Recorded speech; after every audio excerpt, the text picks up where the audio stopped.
offering my most humble pranams at the lotus feet of our dear Swami.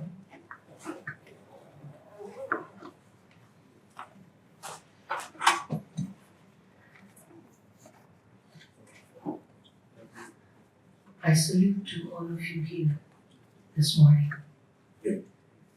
First of all, I would like to thank Swami for initiating you to invite me here. This beautiful Sunday, according to you Australians, this sun and Sunday is a beautiful one, but not so much for me. It's quite cold for me. My sun warmth is yet to come here. But Srimati was telling me that this place was an automobile warehouse, which has been converted into a center, and I cannot believe how beautifully it has been done. And there is so much of positive vibration here. Of course, it is Swami's center, and it goes without saying that the vibration will be anything but divine.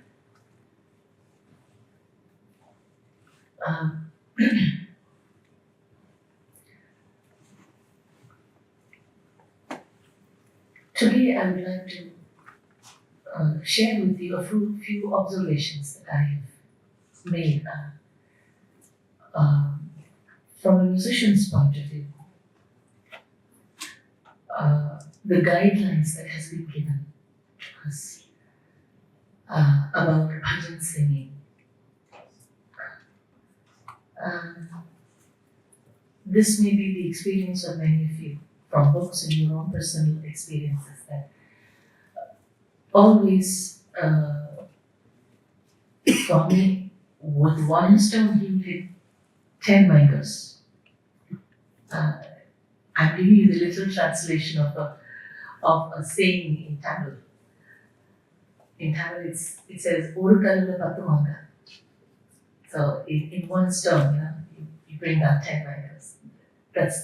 That's how you aim and hit, and if you 10 mangoes will really rain down. So whatever Swami does, it's like that. It will be multi-pronged, it will be simple, it will be user-friendly, and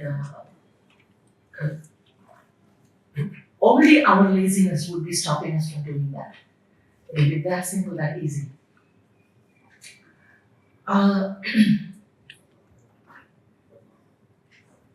start with something that's very interesting and which I came to know from some alternate medicine healers that have shared information about the anatomy to me.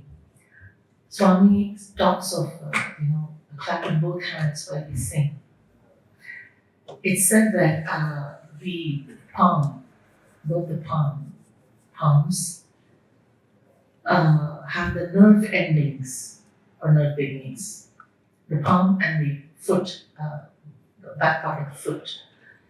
So this clapping, actually, many pranic healers, they, in order to access energy, or in order to be able to feel energy at the cross level, they pinch the tips of fingers and they rub the palms, and they do this sometimes, and there is a sector here that they just press, like you press a button, and it's those the body starts getting sensitized for absorbing higher energies. Music is always higher energy, sound energy. And music is like the air, it's all over. Many of you may have seen this movie, August Rush. It's a movie that was in the 90s about a young boy who's a prodigy, and he is able to feel the rhythm and the melody in the wind and the birds and just the rustle of the leaves. So music is all over this stratosphere. It's just that they are in different different dimensions. And if we are able to access those dimensions, we will be 24/7 surrounded by music which we will be able to hear and feel within us. So coming back to this clapping, when these clappings happen, the stimulations begin, activations begin toward our body healing itself. It knows what to do for itself. Just the very fact that we're not commanding the heart to beat, we're not commanding the stomach to digest. They're just programmed to do it themselves. Similarly, they're programmed to heal even. Now, this clapping expedites that process. And that is why Swami asks this clapping to be done. And he says, sing, don't murmur, sing it on top of your voice. Now in India, it still happens. Many of these vegetable and other vendors, they take their products in the carts and they shout the names of the products and sell it in the street. They go like that. Now, during this pandemic, they have to do this every day to earn. They're kind of daily wage earners. So, even though they were also affected by COVID, they were recovering in a day. Now, this is not according to what happens with the COVID and the process.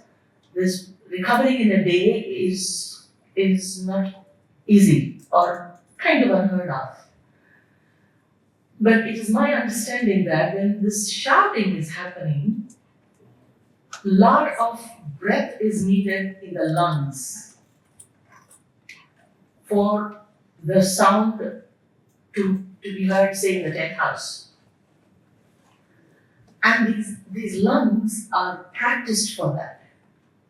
And because of this, a deep inhale and exhale, the lungs become very strong. And my guess is, if the coronavirus had come, it would have just been near the throat and gone away. That's how you recover in a day. And they were able to handle the fever and the cold, all that came with it. Now, when I think of the bhajans, and when Swami says, shout it out of your lungs, this happens. Of course, today we cannot push a cart and shout your products in the streets here in Australia or wherever. In rural it happens. But the next best thing is the bhajan sessions. Many of you may know these things, but sometimes when something becomes a routine, the mind becomes a little lazy. So when something is said with a backup of science, we are a little more alert and agile and a little more in sync with it. So the next time you're doing this and you tell yourself, oh, this something somewhere is getting cured inside, or is getting healed inside. Do it. Just the very thought goes and just settles within, and that starts to bring about the ripple effect, and the body listens to that. So this is a combination of you initiating a healing. And insofar as singing goes, at least in Indian music, the Indian music it's vertical. That's why we don't, in Western music it's horizontal. You have the chords and you have the second singing and all that. I don't know much about Western music, but what little I know, you have the second singing and some people sing in one octave and then some sing in another octave and that's complementary. I don't know what it's called, but they do that. But in Indian music, it is vertical, and the Indian music is meant for the spiritual upliftment of mankind. And so the lyrics and the words, also part of sound energy, have the same effect. So you're opening your mouth and saying Govinda, Narayana, Madhava, Krishna, Saisha. Positive energy, you're giving out and taking it in, giving out and taking it in. This happens in a loop-like movement. And when this is not recited, but given with the tonal alignment, tonal alignment is something that is very, very important for not just the human anatomy. It's important for this entire planet. There used to be a great legendary violin musician who had a piece of land in his house complex and who had vegetables and paddy, but planted it. And he was a great violinist, and every day he would walk around in rows playing for the plants. He was just doing it because he loved those. But it was observed by his sons that the yield was much more and faster. So music does have that. And a lot of work and research is going on about music, and music as a healer, and music as therapy. So now, when we bring all this information into bhajans, this is how Swami does, one stone, 10 mangoes. Your minds are a little more settled, calmer. All in the guise of you enjoy it. The outside part is enjoyment. The inside part, all this work goes on. And that is why he all his life, he was so, all his physical life, he was so keen on bhajans. And of course, we all know about the episode of him, leading the bhajans when he was a young boy within that village, and cholera just stood outside that village, unable to go in, watching the villagers, not able to attack them, and going away sadly. So, this is actually true. Music has this effect. And my father, he was to perform at the Dasara festival in the royal family of Toronto, which is in the south of India. He was running 102 degrees fever. The moment he finished his first composition, there was a bout of sweating, and he felt himself chill. And after the concert, with his students, we just tried to keep the thermometer to see the temperature was a little below normal even. The music has this effect. Now, In bhajans, all these things go into it. And that is why it is so important to attend the bhajans. And for the singers, the musicians who sing the bhajans, all those people who follow it even. Another point is, singing always creates a very good atmosphere and platform for the digestive system. You digest your food better. Singing always does that. And of course, it goes without saying how it works on the lungs. And as the pandemic this time taught us the importance of our lungs, both the people who follow in the bhajans and the one who leads, the singer who leads, for all of us, our gut and digestive system is taken care of. And especially the singers or even others, when you practice this, you learn a bhajan, you need to practice them. So as you're practicing, again, it has a positive effect on your digestive system. Which is why we musicians, we don't eat too much before a concert because it will be impossible to sing and the digestion will start happening and then you will burp at the most inappropriate times. That happens because it's a natural thing that happens. So we eat very little before the concert because this is what happens inside. And for those that want to sing bhajans very well, very nicely, I'm going to speak a little bit about music here because this will help the bhajan singers and those who follow too may want to one day sing, so that will be helpful for you too. When you sing in the first speed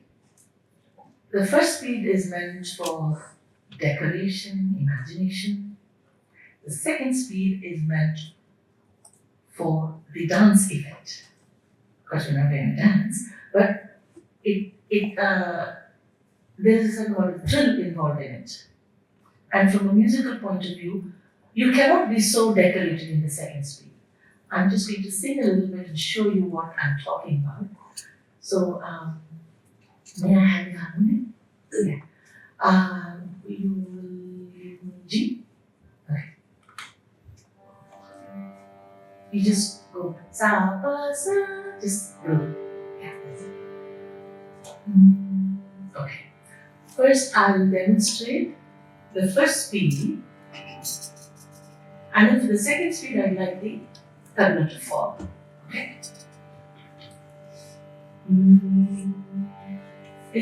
Does the tabla have G?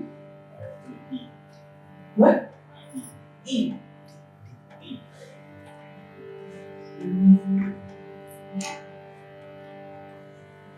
Okay, I'll take up a bhajan like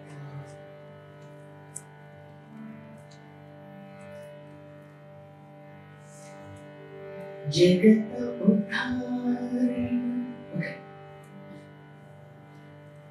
Jagat Udharan Pati Viharan Jagat Udharan. Okay, just follow me in the first one, but softly, because then I'm going to tell them. Jagat Udharan Pati Viharan Jagat Udharan Pati Viharan Sai Ho Karuna Vihan Baba Ho Mangalam Sai Ho Karuna Vihan Baba Ho Mangalam. Okay, this is what it is. Now, Jagat Udharan Pati Viharan All of these come on the beat. When they come on the beat, you don't have a problem. Now, and the second line. Sai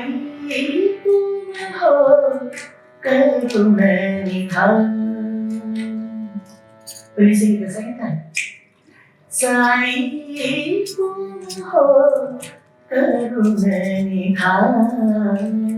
This is a small decoration you make. Now, it is helpful if you make small, almost inconspicuous decorations. Because if you were making like Sai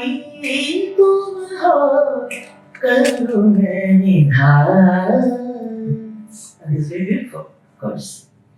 But when you're in a bhajan, for those people who are used to following it straight, they go, what happened? You are proficient enough to come back to the beat. You're back to where you left. But not everybody knows where they come from. All walks of life, they're not musicians. So for their sake, and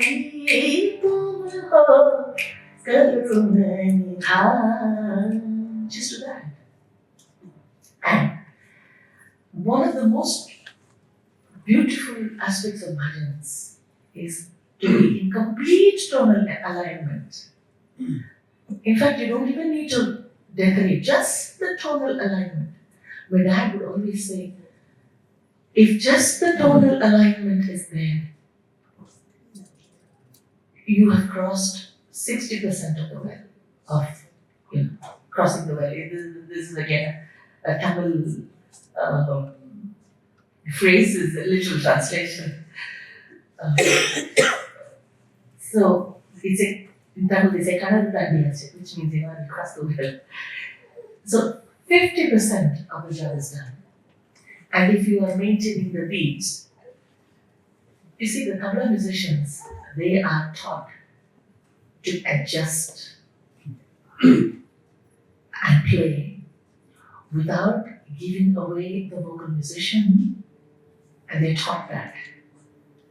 It's good that they're taught that, but let's not put it too much into test too often, because they give us the pleasure of their beautiful playing. So let us also give that to them. When we either pull back the meter or go faster with the meter, for them also it is a tapas when they play. And gosh, it really upsets them inside. So they have to scramble and adjust so that they don't give us away. Let's not do that too often. So, now, Sai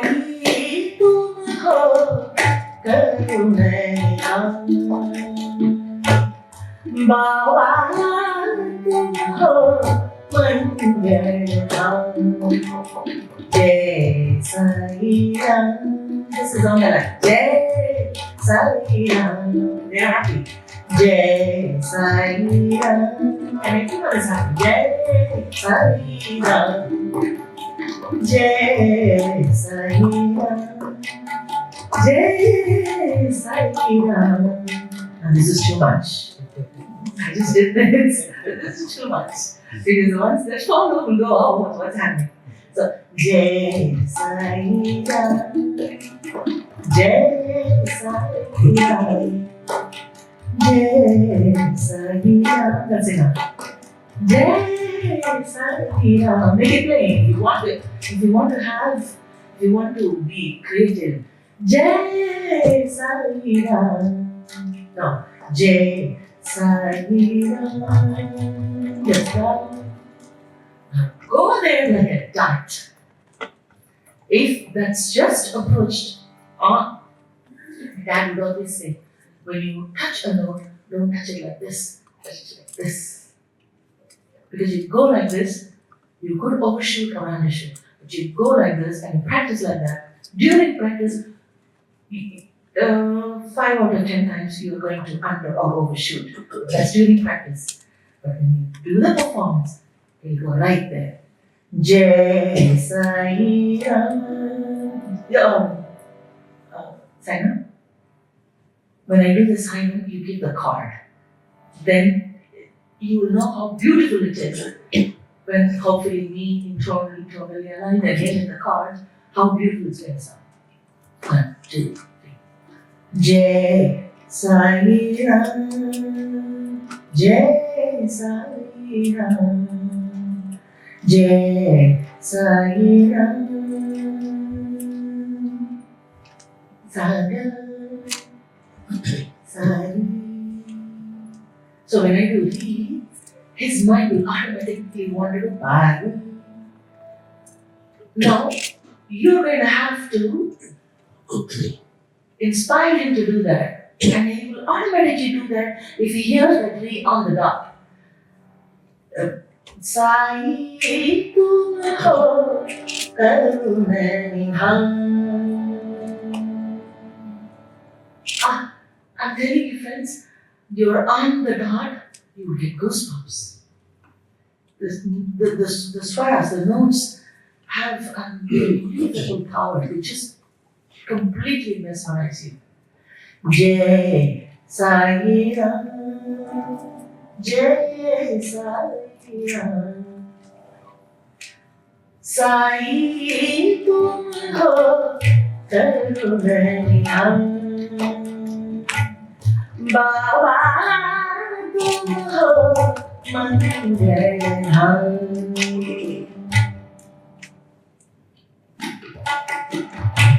Papa Vimochana, Bhava Bhaya Bhanjana. Now when you sing it the first time, there may be people who may not know this bhajan. So let's be clear. We do Papa Vimochana. They won't know that it's Vimochana. They'll go Vimochana. That's not the word. It's Vimochana. But we're doing it musically. So Papa Vimochana. They're clear with it. Bhava Bhaya Bhanjana, Papa Vimochana, Bhava Bhaya Bhanjana. That is. Now second time, you are so inspired. You want to be a little decorative. Papa Vimochana. And because they heard it the first time, simply sung, they would mind singing it simply the second time, even if you decorate. Because they've heard it the first time as sung simply. So they continue with that. But we will keep our best partner further and they'll follow it easier. Papa Vimochana, Bhava Bhaya Bhanjana, Sundar Nayana Vira.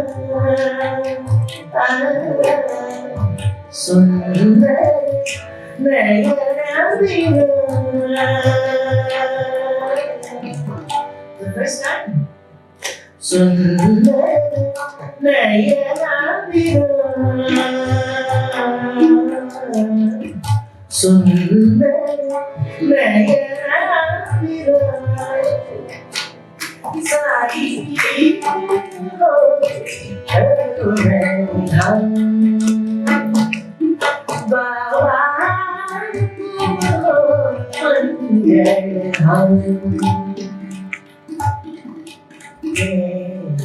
See, when they do that treatment, so this is a give and take, and that's how the boys at the Krishnamurthy just every song is a super duper hit, and I'm a criminal that way because I've stolen so many ideas from them. I should be locked up for life. I have taken so many ideas from them, and when I sing in my concert, I make it a little more decorative because it's the Sai Bhajans are very small, so I don't sing the second speed, but the first speed I sing with little more harm. For example, if I was singing, I will sing this for you, and then I'll come to the second stream. I'll sing this bhajan, Reliving Timeless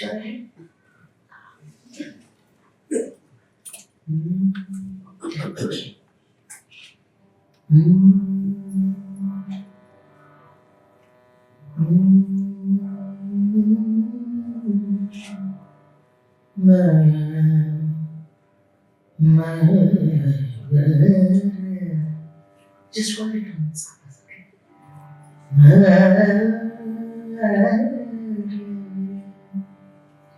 Prem Ishwar hai, Ishwar prem hai, Prem Ishwar hai, Ishwar prem hai, Prem Ishwar hai, Ishwar prem hai, हर धड़कन में साई समा है, ईश्वर प्रेम है। हर धड़कन में साई समा है, ईश्वर प्रेम है। मनवा प्रेम ईश्वर है, ईश्वर प्रेम है।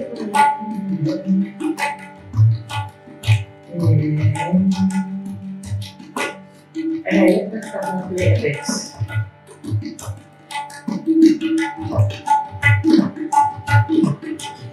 Ram Rahi, Krishna Rahi, Ram Rahi, Krishna Rahi, Bolo Ram Rahi, Krishna Rahi, Zohar Yeshu Ram Rahim Krishna Rahim Swarnashra Mahavir Ram Rahim Krishna Rahim Zohar Yeshu कोई भी नाम जपो मरवा कोई भी नाम जपो कोई भी नाम जपो मरवा ईश्वर मरवा कोई भी नाम जपो ईश्वर प्रेम है, ईश्वर ईश्वर प्रेम है, प्रेम ईश्वर मरवाना प्रेम ईश्वर हर धड़कन में साई समा है, हर धड़कन में साई समाना है। ईश्वर है, ईश्वर प्रेम है, मनवा प्रेम ईश्वर है, मनवा ईश्वर प्रेम है। This is how he's saying the concepts,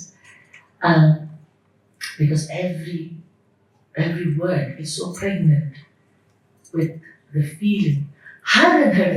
Every beat, heartbeat, sighs in my head. So, and the lyric and the raga have come. They say that the nail and the skin. You don't know where the nail finishes and the skin begins, and it's so put together, so enmeshed. So in the concert when I sing, and whatever name you're thinking of, it is love and love is it. So in my concerts when I sing in Sai Connect, this is how I take it, because that's me alone, singing alone. Now, we come to the second speed. And when you sing, for example, we will take up something like that.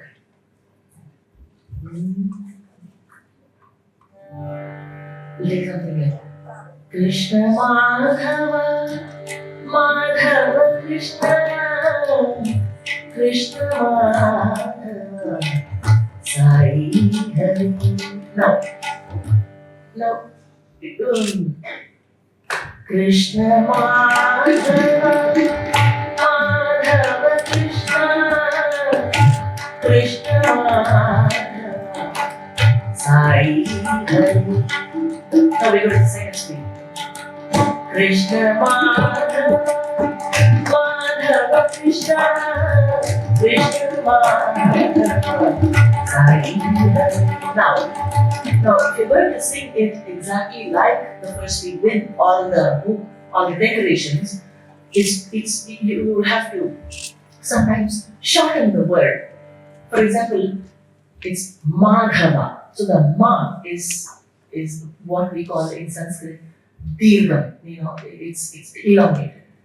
And Krishna is Krishna, means it's shortened. You can't do Krishna or Madhava. You cannot, it's kind of not done.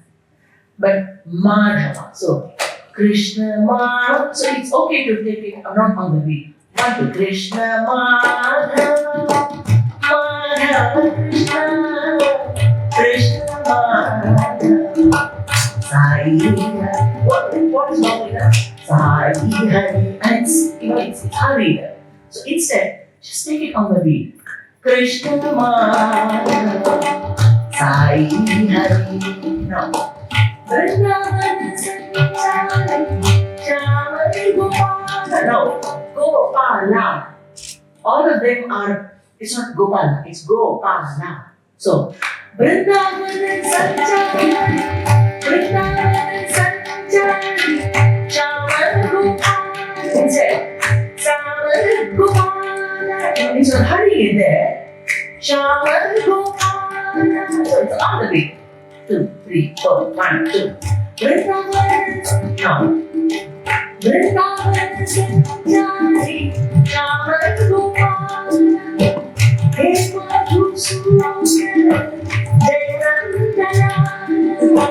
Julena, Julena, Meri Sari, Nandana. Julena, Julena. Julena, Julena, Meri Sari, Nandana.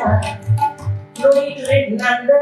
Whatever decoration is made in the first beat, it's better to not make it there, because then you will be stuffing all of it, and he would have to unnecessarily adjust. Just like he is helping us, let's help him too. Julena, Julena, Meri Sari, Nandana, Krishna Madhava, Sai Hari. Krishna Madhava, Sai Hari. So on the beat. Krishna Madhava, Sai Hari. Because Sai is also elongated. So when you sing the second speed, it requires a little planning. And to know, it's, for example, it's Madhava, Govinda, Sai, they're all elongated. Krishna. and Ishvara. Now E also is elongated, but not so much. But Krishna is definitely attacked. That's very, that's shortened, what we call Kriswa in Sanskrit.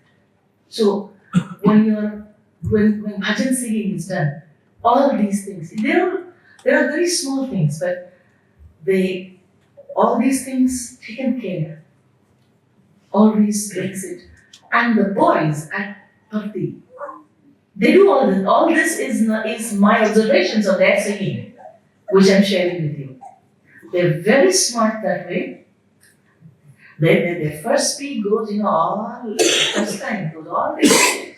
And like that's how I would steal. So all they would do.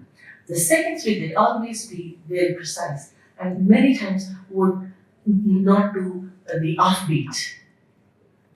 Unless they have a huge backup that can also do that. But when if you notice on those days when the Kulwant Hall is absolutely full, they choose bhajans where not too much decoration is made and to the point, and even if it is racy, would not require too much of musical knowledge. So they choose like that. I feel this is how Swami wanted. Because when he says all of you must sing, obviously it goes without saying that these things should be adhered to or looked into. That's how everybody is going to be able to sing, right? So this is what I feel when Swami says these things, and when I see these boys perform or when they sing at the bhajans, and I won't say they perform. They don't perform. They give their heart out. But in doing so, behind the scenes, this is the work that needs to be done. This is the, for want of a better word, a professional way of doing it. Because when this is done, automatically the people following will follow it without their knowledge, without them working at it. They just blindly follow it, and that will become the system. And of course, it would be left to them to figure out why this was done and why that was done. All those people who are interested in music. So this is my understanding of Swami's when he says that, the guidelines for the bhajans. And interestingly, he says, don't sway too much when you sing. Or,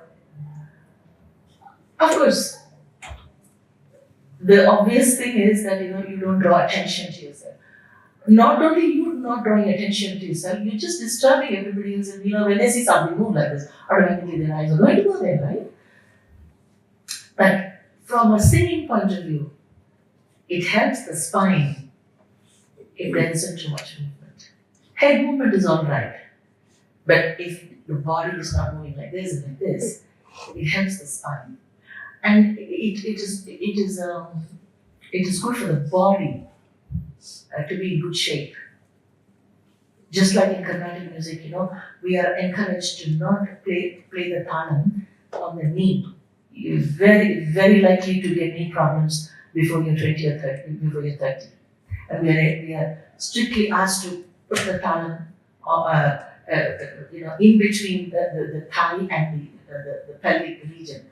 In between that, if we are encouraged to put the talam here, this is the reason. So, from what Swami says, don't sway like this. It is to help the spine. This is how I understand it.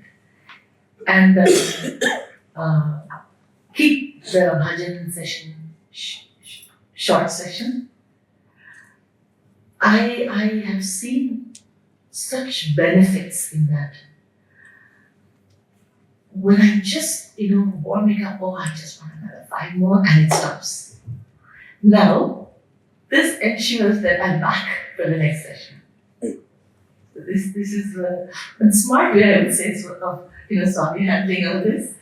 And when I see Swami's, when we all observe, like my understanding of that, of whatever Swami does, whatever he does, take something simple as, he would, when bhajans were going on, he would walk out and keep the slippers in an arranged fashion. And the way I see it is, if after the bhajans you are in a hurry to catch the train or the plane, or you are already late, and you're in a hurry, at least 5 out of 10 times, we automatically assume we are wearing our slippers.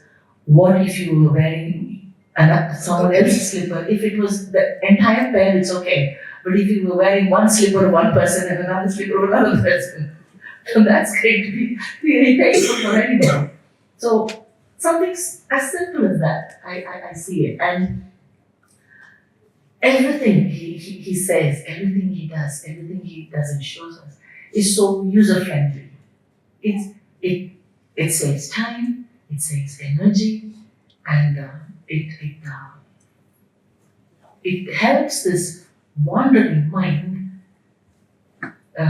practice focus and concentration in small doses to begin with.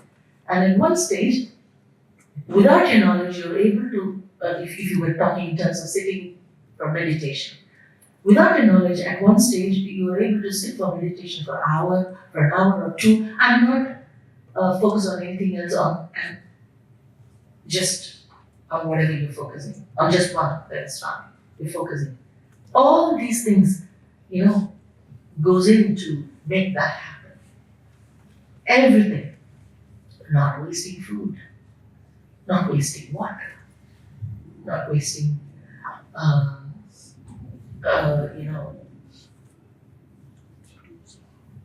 whenever we see videos of Swami partaking food,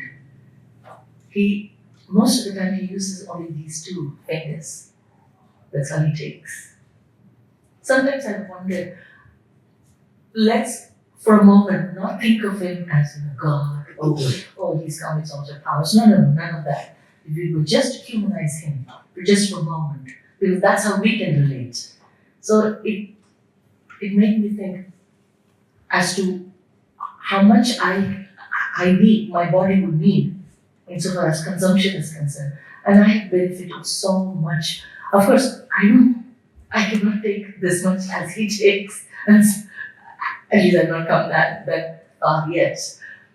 But it has certainly made me think about what I can have. My body has been taking care of me all these years, and now it's time for me to take care of my body.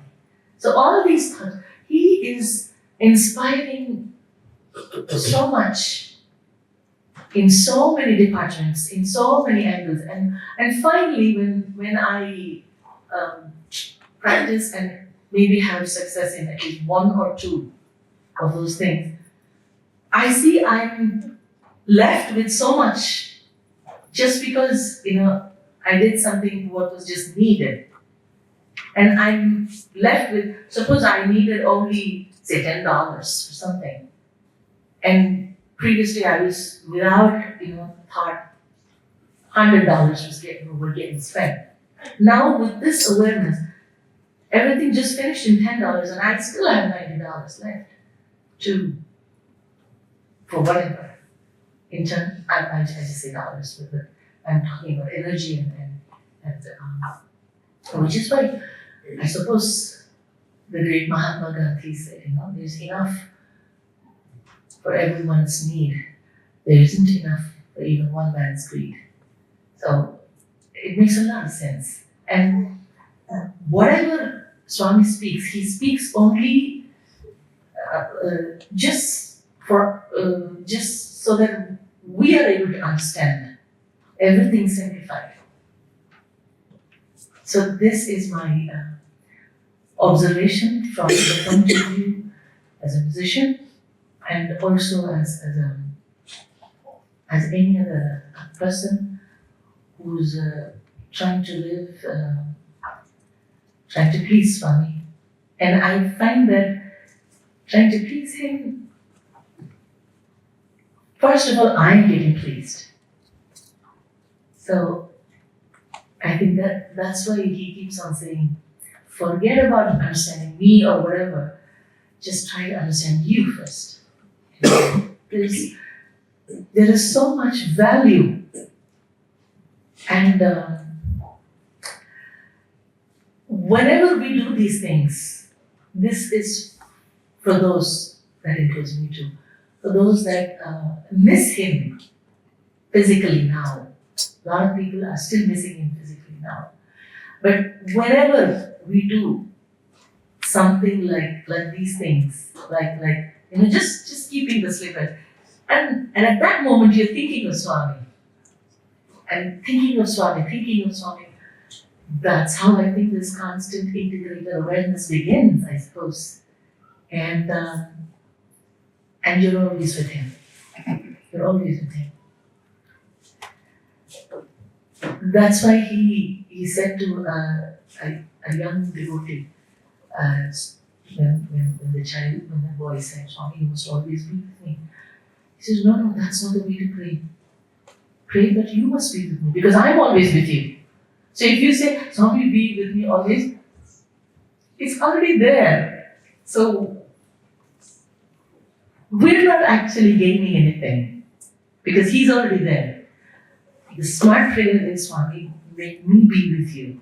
And that's where his job begins. And boy, does he have a job. So,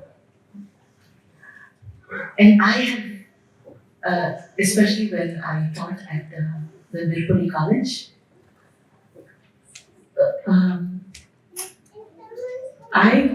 Swami had prepared those boys for